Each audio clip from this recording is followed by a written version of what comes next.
Austin and I had a fun conversation separately, so he's all right. So I'm going to let these guys introduce themselves real briefly, and then we're going to jump right into some questions. So, I'm Courtney Tschanz. I'm actually a realtor, despite what the screen says there. I am the next home grand, servicing Glenwood Springs to Grand Junction, Colorado. sweet. And how long have you been in business? I have been in the business I got my license end of September 2016, so 2 years and 3 months. Awesome. I'm Amanda Samard. I am from Williston, North Dakota. We're a small oil pool town. And this is my... Oh, we got some North Dakota love here. Go oil! Woo! This is my 3rd year. I started in January of 16. My name's Austin Vaquero. I service the Los Angeles market. I'm with Next Home Lux Group, and I'm also in my 2nd year. Sweet. Yeah.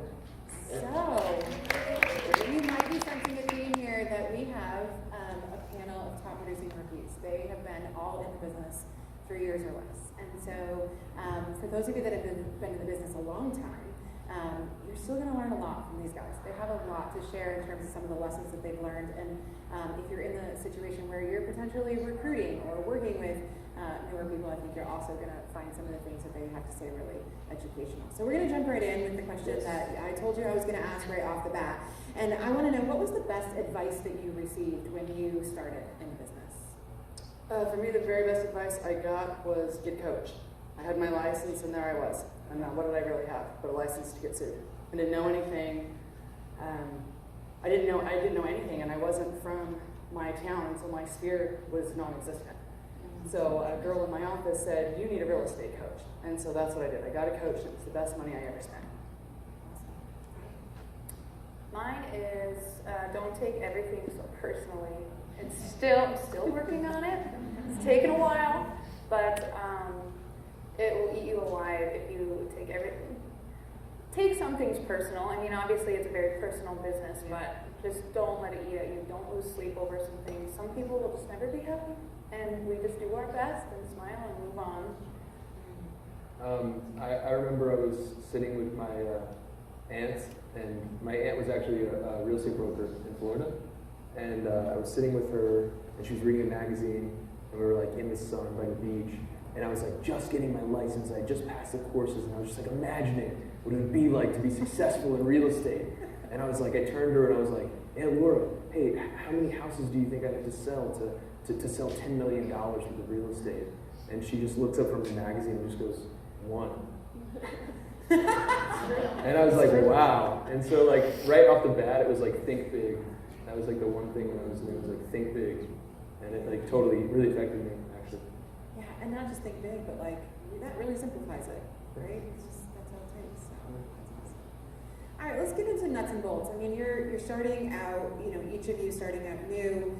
How do you build a reputation of someone who's professional and trustworthy when you haven't sold a lot of real estate? So where did you start out? Where did the foundation come from of your business? Because I know when I talk to a lot of rookies, they say, look, the biggest struggle is getting that reputation, getting that word of mouth. So where did each of you start? Amanda? So I'm luckily from the town that I live in. So I grew up there, probably made a lot of bad choices maybe in high school, but I had a lot of good friends that I was able to kind of just get my name out there, and social media is everything. And then I also just had to build everybody's trust. I needed them to know that I'm not just Amanda from high school. I am actually a professional now, and I can help you. And kindness was the biggest thing. I wanted to be known as being a kind person. And I'm going to talk to your kids while we're there. I'm going to talk to your dogs. I want you to feel comfortable with me, and that was big. And then obviously referrals from all those people that I grew up with. You were in a different situation. A much different situation again, because I wasn't from my town and I didn't know a lot of people. I joined everything. I joined Lions, I joined Kiwanis, I joined Rotary, I signed up for every business after hours, every chamber function. And then I decided a spot came open on my local board for a director position, and I couldn't I couldn't see myself not sitting on that board, because even though I didn't have the experience or the knowledge, I thought, I can just sit here like a fly on the wall and listen to the conversations that they have about their difficult clients and, you know, how you sell a home and how you keep a deal together when it's about to fall apart. That was very beneficial for me. And then I signed up for a lot of them, I've discovered a lot of markets are different. Our market does a broker tour rather than open house. So, and because we're so stretched from Aspen to Parachute, to give you an idea, there's 33,000 people and there's 1,300 realtors. So the competition is really thick and it's really tough. So I went on every broker tour and I would find like the best agents. And I'd be like, oh, can I ride with you? Because they're not going to tell me no. And I would just sit in the back of the car and listen to how the Caldwell Banker agents did business and the KW people did business. And it was very helpful for me just to hear those conversations and be a part of that.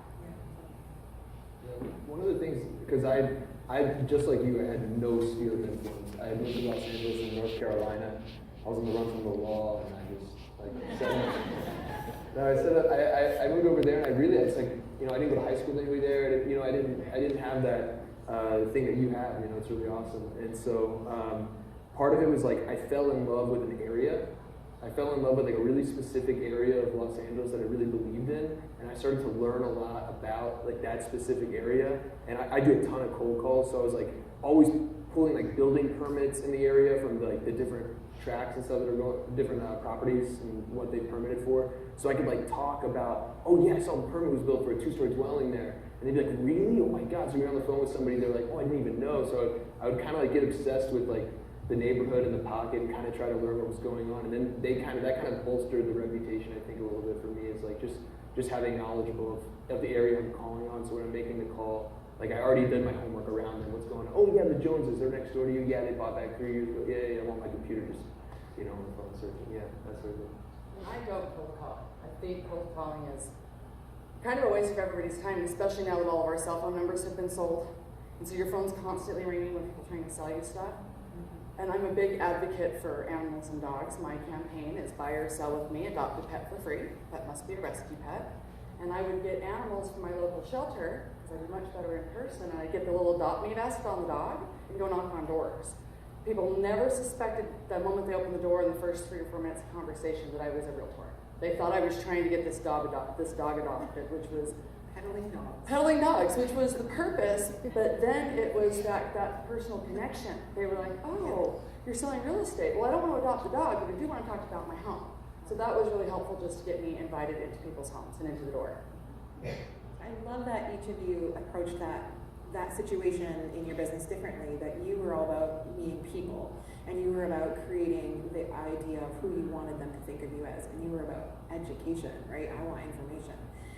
And I think that's brilliant that each one of you, used that method to sort of build that sphere. So that's awesome. Yeah, and I do better in face. I'm really one-word text message. I'm busy, so my emails are like 3 lines, and it makes me seem like I'm just really harsh and really cold. So I do much better in person when I can smile and make connections. Shove dogs in there. Shove dogs. Yeah. So what do you spend money on? You're building your sphere, you're newer to the business, what do you spend your money on to start out? And maybe let's look at it as, what do you spend your money on now versus what did you spend your money on when you were new? Austin? Yeah, I mean, I've run the numbers the last 12 months. No one's paying me to say this, just so you know, and it's a love-hate relationship still, but the facts are the facts. I've done the numbers. 36% of my business in the last 12 months came from Zillow. Wow. And I'm a premier agent on it. I spend good money, a lot on it, but it definitely pays off into a big way. I'll say that. And so I spend money on that. I spend money on mail, not mailers, like very specific letters to properties I've targeted. That I am a firm believer you have to sign them. They have to be hand signed, and it's a very specific reason that I'm mailing them. So I don't blast I'm not going to blast 1,000 places with the same thing. Right. I'd rather focus on just 20 and really spend the time and energy to know what's going on with them and that I actually legitimately have what I'm offering for them. So kind of like an acquisition style, but yeah, I would say that. And I do spend money on cold calling for RedX and different tools that I use for that because I do have good ROI. for that. Okay. Yeah. Amanda? So your accountant's probably gonna not like this answer, but I get personal with gifts. I think that, you know, if I know what kind of beer they like, if they're having a baby, if they have 2 little girls, I always make sure to include the kids or just get as personal as I can with them. I just had a client who I just helped on their 3rd transaction. They were my first closing 2 years ago, and she still had the plant that I got them because I got it for, and I was like, oh, that's so cool. But just little things like that, and donating and sponsoring events, get your name out there and sponsor things. Even if it's a couple $100, put your logo up there, and people see that, and they see that you're a good person then. And kind. I'm the opposite of the Zillow. I spent my first year $10,000 on Zillow. I was a premier agent, spending $1,100 a month. And I realized that we are paying Zillow. We are keeping Zillow in business with that. And I decided that wasn't good for me. So this year, I spent $20 on a Facebook ad that I boosted, and it got me 5 new buyers. And they're all currently either under contract or closed on their home, or in the final stages of lending. Hopefully they'll be here before I get back. So in my small town, I spend a lot of money in my local paper. It's called the Post-Independent. It's in Glenwood Springs. Everybody reads the paper in that town, everyone. And so I always do an ad, whether it's for a listing I have, or if it's just a buy or sell with me, adopt a pet for free, my picture. So that's been probably my best bang for my buck would be Facebook this year, absolutely. And I do some mailers and that kind of thing. One thing I will say is, NextHome has some amazing tools, and if you are not using the tools in there for the presentation builders and those kinds of things, you really need to take your time and you're back in your office to go through these things and see how easy they are. Because my target, same thing, we have some really big price ranges out there. So I'll find a house that's been expired, and I'll go through and I'll see, oh, they're not committed to one agent. They've listed this house 3 times with 3 other agents. So I'll put together the presentation builder in NextHome, the CRM, and the property report, and I hardbound it in that little book, and I mail it to their house. And those are the people that I'll call. I'll call and check up, oh, hey, Austin, I sent this thing to your house. Did you get it? And a lot of times they've gotten it but not opened it. So they'll keep me on the phone while they open it, and then I can have a real conversation about what's inside. And you want to be the 4th agent, not the 1st agent. When it's expired. 4th. I heard that as advice. Well, no, other people. If they've been through 3 agents, you want to be the 4th one, because then your price is fine and sweet. Something I will say about that, being the 4th agent, being new to the listing presentation, I'd ask you when I would call to get the appointment, I'd ask if you were interviewing other agents. And most homers will tell you yes, we are, or no, you're the only one. If I knew they were interviewing other agents, I always requested to go last. Because I knew what I had could beat everybody else. But if I had a senior agent come in after me, so I did lose a listing this way, and I called my coach and I said, I'm so devastated, oh, cried. And she said, because you were the 1st agent. She said, the Coldwell Banker girl came in right behind you. She saw your stuff sitting there, and she knew that you just got your license. And so she just disclosed, oh, she's brand new. Why would you use her? I've done this many deals over this many years. So that was one thing I learned the hard way is, you're interviewing against other agents. If you can go last, go last. Because NextHome and what we have can beat all of that. So on the alternate side of what you spend money on, what don't you spend money on?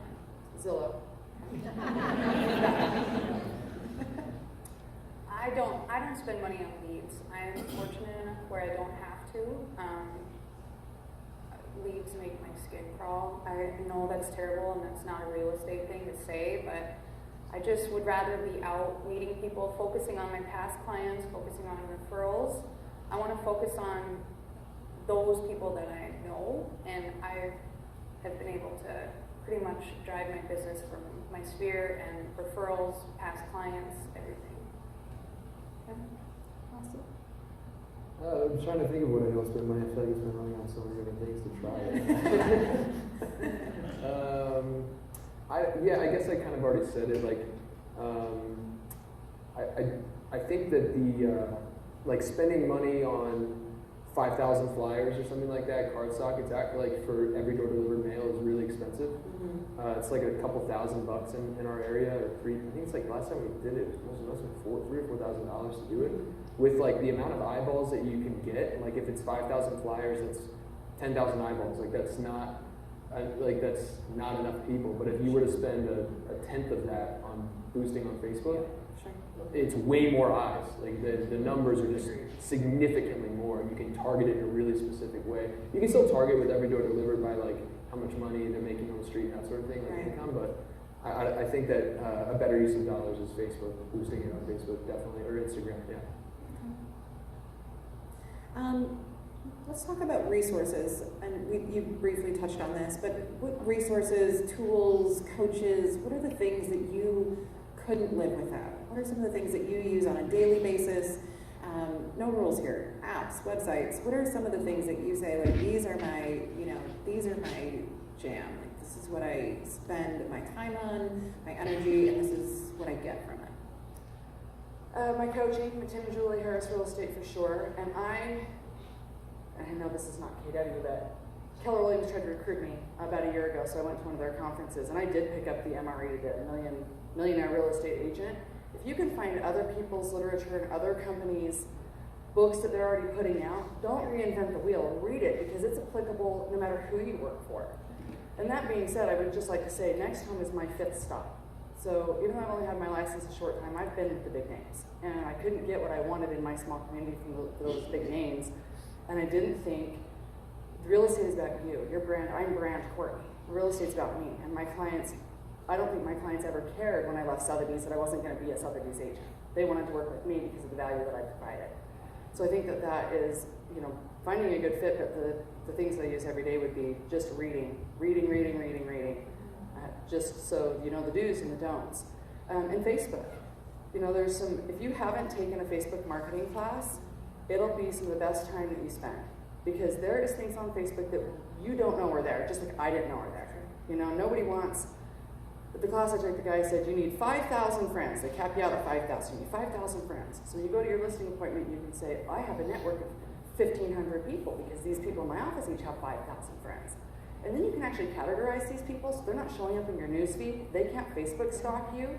So I have a Next Home group, and it's not a group, it's a list. So if I post in my Next Home list, or I post in my previous client list, nobody sees that post but my previous clients.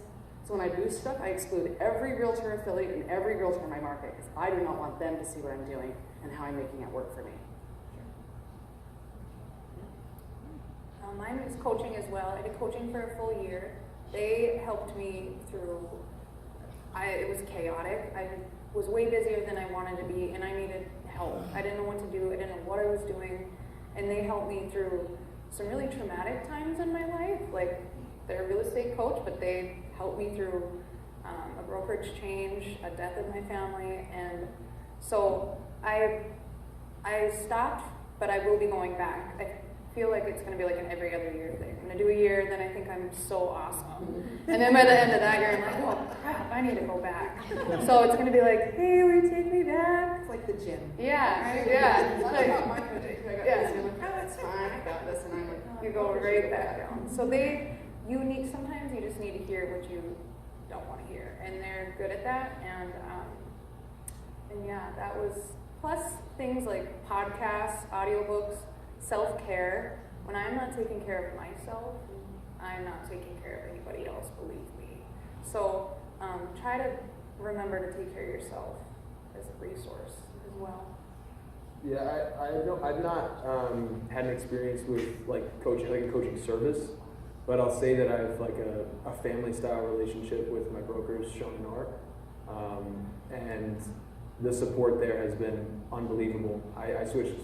We met actually at a company, and then they were like, hey, we're going to do Next Home in LA, do you want to come? And I was like, absolutely. I didn't ask any questions. I just knew the coaching was so good, the relationship was so good. It was like, great, fantastic. And that was before we even had like the actual name business video. And so, and so that has not been something that I've had to, I've been so fortunate to not have an outside service on. Stuff that I definitely can't live without for what I'm doing, like prospecting wise. If you've not had a chance, on the Next Home website, Imran does a video about a listing appointment, and he talks in there about creating an agenda. And that agenda, every time I've used it, I've gotten a listing. Every single time. It's amazing. So if you haven't had a chance, and Imran, he won't like give you the PDF. You have to watch the video and create your own agenda on what he's saying. And but it's amazing. So if you haven't had a chance to do that and get what that listing presentation is, go on the Next Home backend and take a look at that, because I don't live without that. And then same reversely goes for buyer presentations. I always do those, and I can't live without those. And I'm like looking at aerial maps all day. It's like psychotic. So I need to know, like, I can't live. I'm on title all the time, pulling titles and then looking at different maps and land things. I do a lot of vacant land. You would seem like think that there's not a lot of land in Los Angeles. There's a ton. So a lot of maps actually. A big map above my bed. I'm looking at maps all day. Yeah. Above your bed? Yes, map. That's another class. All right, so what mistakes have you made that have taught you your biggest lessons? We all make mistakes when we start out. Oof. I made a doozy that I still remember, but that's another class too. Mistakes that you've made that have taught you lessons. What have you learned from not everything working? For me, it would be the brokerage. Because there you are with your license, you want to go with a named brokerage, somebody that's well known, because you feel like that's going to be really beneficial for you. So I did that. And then what I realized is I didn't have any support at this big brokerage, you know, and so it was just about finding a good fit in the right place for me to be. Mine is boundaries. I've made a lot of mistakes. I have 2 young kids that need their mom, so I'm always on my phone. I'm always responding right away. You know what? I learned the hard way when my son would be like, "Mom, can you just get off the phone?" You're always on the phone, and it breaks your heart. So boundaries is a mistake that, and again, still learning. But if that's one thing that you could set right away, it's boundaries and knowing, even if you don't have kids or pets or anything, just for yourself. You don't need to respond at 10 o'clock at night. They can wait till the morning. Unless it's an emergency, it can wait, and you need to take that time for yourself. And do you find from that lesson that you became better at setting expectations for your clients up front? Yes. Well, working on it. But that's a big thing too. Let them know. You know what? I have a family at home. Some of them won't care, and maybe those are the people you don't want to work with anyways. If they don't care that, and they need to be more important than your kids, then say no. I've done that many times, and it hurt, but just, you don't need that in your life. Do you find that you also have to get better at setting expectations for yourself in that situation now? Yes. Yes. Because we talk a lot about setting expectations for our clients, Yes. right? But we forget that sometimes we have to set Yeah. expectations for ourselves, right? So, Yeah. It's hard. It's hard in this business. Even though we have all the time in the world, we tend to forget that we have to make time for ourselves. yeah. So, And that's not a rookie thing. I mean, people who've been in business for 20 years struggle with that. So, for sure. Yeah, that was what I was gonna say, is like not setting the correct expectation at the top, and then having to go back and being afraid to say no. I think I'm still feel so new, but I mean, I feel like, you know, in the first transactions,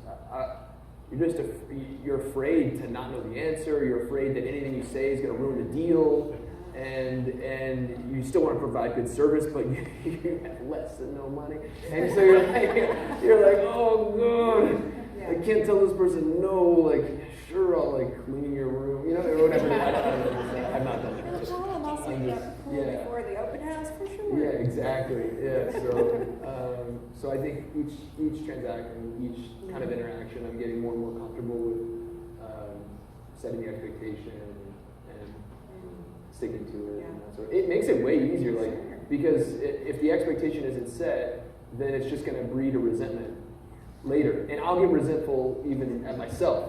Like, come on, what if the thing I should have said was ridiculous, you know? So, yeah. I feel like that about every overpriced listing I've ever taken. Yeah. Oh yeah. You know, I wanted the listing so bad. Right. You know, Right. that's why you want to be the fourth. You want to be the Oh, fourth yeah. listing even. Yep. And I mean, it doesn't happen overnight. And I started 21 years ago, and I remember those days. But I also know that I still have days where I struggle saying no because I think, oh my gosh, well, like maybe I should just. But then you say no, and you're just like, oh, it's the best feeling ever. But that's something you have to learn, right? And That's the confidence, I think, too. Once you start saying no, you're like, man, this is great. Like, I can do anything. I'm going to go say no to everybody. Yeah. My kids want something to drink. No! Go get it yourself. Yeah, it's true. Yeah, I just actually am experiencing this today. I brought someone from a different brokerage for a co-listing. It was necessary for me to do so because of a language barrier. And so I didn't set the expectation with that other agent regarding the level of service that I hold myself to and our brand simultaneously to. And that service level fell way below what I deem acceptable. And it caused a lot of issues, and we canceled escrow today. And it, you know what? I felt extremely relieved about it because I know that I had the conversation with the client and interpreting the conversation, and they're still cool with me as someone in that pocket. We're going to talk privately in a year from now. So I feel like the relationship's still good there, and I feel like if I had done a better job at setting that service level expectation, maybe this could have worked. So yeah. So let's talk about how you spend your time, because we talked about how you spend your money. You know, as you're starting out and as you're starting to, find your routines, and you're getting busier and you're working with more clients and you're getting more leads. How do you structure your time? What are some of the things that you do to make sure you're spending your time on the right things and pull back on the things you shouldn't be spending time on? For me, it's I recognize that there's a big difference between working on my business and working in my business. There's dollar productive hours, and you got to put together that mailer. Those things don't necessarily make you money right there in the moment, and so there's a big difference. So for spending my time, I just like to make sure that I am very aware whether I'm working on the business or working in the business. And in the first few months, my coach said to me, and it was the best advice that she could have given me. She said, "Now imagine if you had to go home and tell your husband how you spent your day, or your spouse how you spent your day. Would he think you were working?"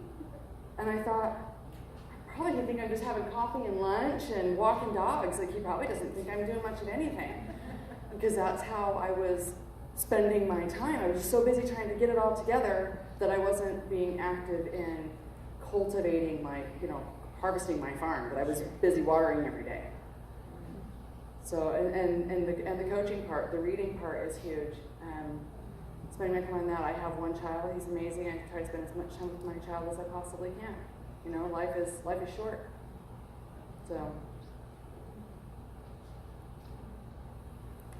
Watch a lot of Netflix, eat Cheetos in bed. No, okay.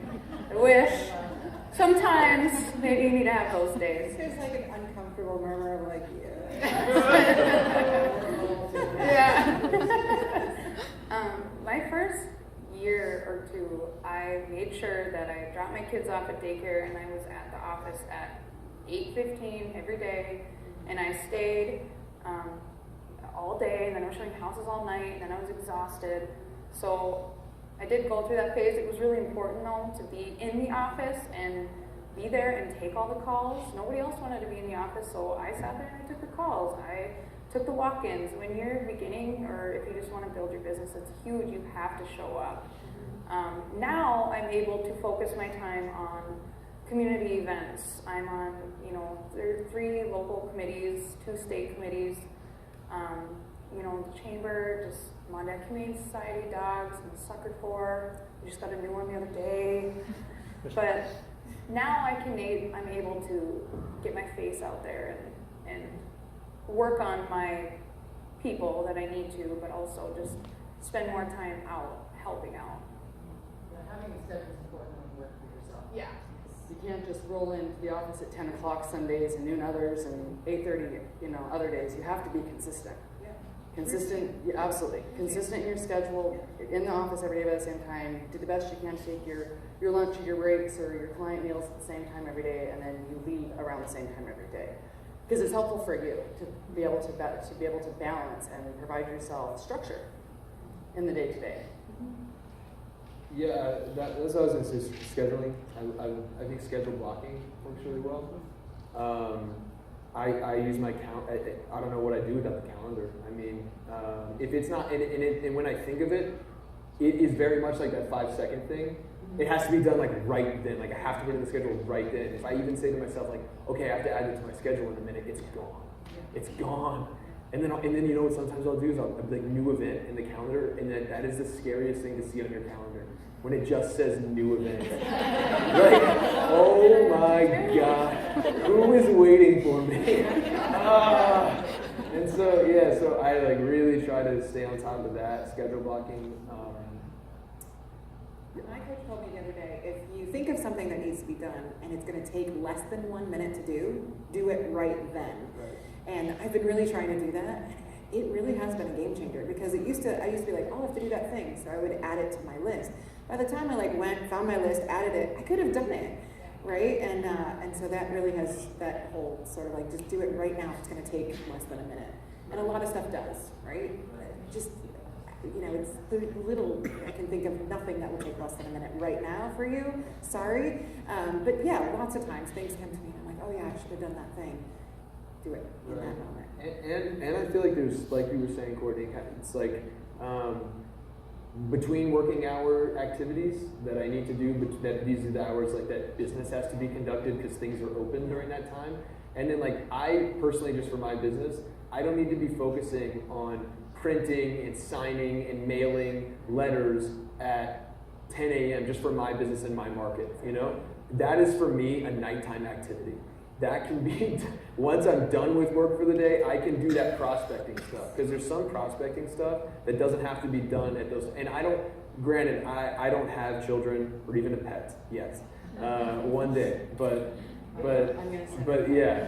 So I maybe have a little bit more time and flexibility than some other people's businesses and stuff, but I do kind of separate the stuff that can be done before 6 p.m. and the stuff that's better to save till later. So I try to be clear on what those things are. So because sometimes I'll want to catch myself, sometimes I'll want to do letters at a certain time and I have to catch myself and wait, you have to do something more productive right now. So yeah. And all realtors, we all think we're these amazing multitaskers. We're not. Multitasking just means you're doing 100 things kind of crappy. You know, so you have to focus. Follow one course until success. And if you can't do that, your real estate business will never flourish because you're not meant to multitask. So let's talk a little bit about prospecting. Switch gears just a minute. One of the things that we talked about on prep call was, loving the ones you're with, talking about the people you know versus the people you don't, and where your business comes from a little bit of both. And so let's talk about that. How are you cultivating leads or business or relationships with the people you don't know versus the ones that you do know? Because when we started out, we